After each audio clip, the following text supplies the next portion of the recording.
राज्य सरकार द्वारा घोषित कर्ज माफी योजना को लेकर कांग्रेस ने तीखा विरोध जताया है। पार्टी का आरोप है कि कर्ज माफी के लिए तय किए गए मानदंडों में लगभग 90% किसान शामिल नहीं हो पा रहे हैं, जिससे ये योजना किसानों के लिए लाभकारी साबित नहीं हो रही। इस मुद्दे को लेकर कांग्रेस कार्यकर्ताओं ने धाराशिव जिलाधिकारी कार्यालय के सामने प्रदर्शन किया।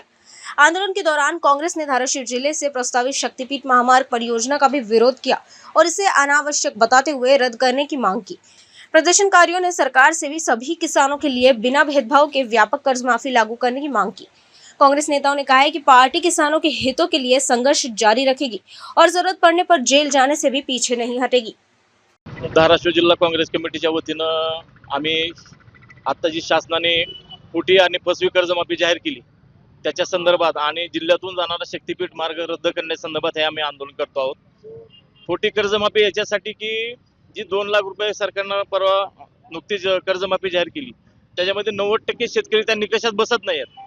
जसं काँग्रेसनं सरसकट कर्जमाफी केली त्या सरकारनं निकष लावले याच्यामध्ये नोकरदार असतील, बाकी चाकरमान्य असतील किंवा ज्यांना पूर्वी कर्ज मिळालंय, ज्यांना सवलत मिळाली याच्यामध्ये कर्जमाफीमध्ये त्या शेतकऱ्यांना आता 50,000 पर्यंत फक्त सवलत मिळणार आहे। प्रत्यक्षात त्यांनी 2 लाखाची मदत कर्जमाफी जाहीर केली पण ती मिळताना दिसत नाही आणि मला वाटतं की तशी सरकारने सरसकट कर्जमाफी जाहीर करून 2 लाखापेक्षा जास्त मदत त्या शेतकऱ्यांना व्हावी एवढी आमची विनंती आहे। दुसरा शक्तिपीठ मार्गाचा विषय, राज्यातील 12 जिल्हे आणि धाराशिव जिल्ह्यातील 18 गावातून हा शक्तिपीठ मार्ग जातो।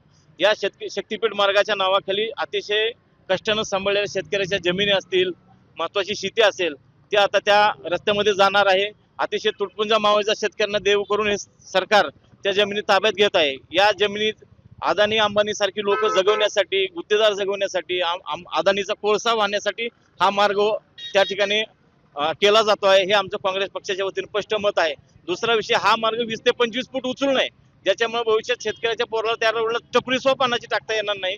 उद्या या सरकारची जोडणं आहेत, नोकऱ्या उपलब्ध करून देणे तरुणाला, पण हे नोकऱ्या द्यायला तर सक्षम नाहीत। जाता ज्या शेतकरी जमीन चालली त्या शेतकऱ्याच्या पुढच्या पोराबाळानं काय करायचं, त्याच्यामुळे आम्ही पूर्णतः विचार करून या शेतकऱ्यांच्या पाठीशी राहण्यासाठी उद्या जेलमध्ये जरी जायची वेळ येते काँग्रेस पक्ष आणि या जिल्ह्यातील शेतकरी तयार आहे एवढंच या ठिकाणी सांगतो।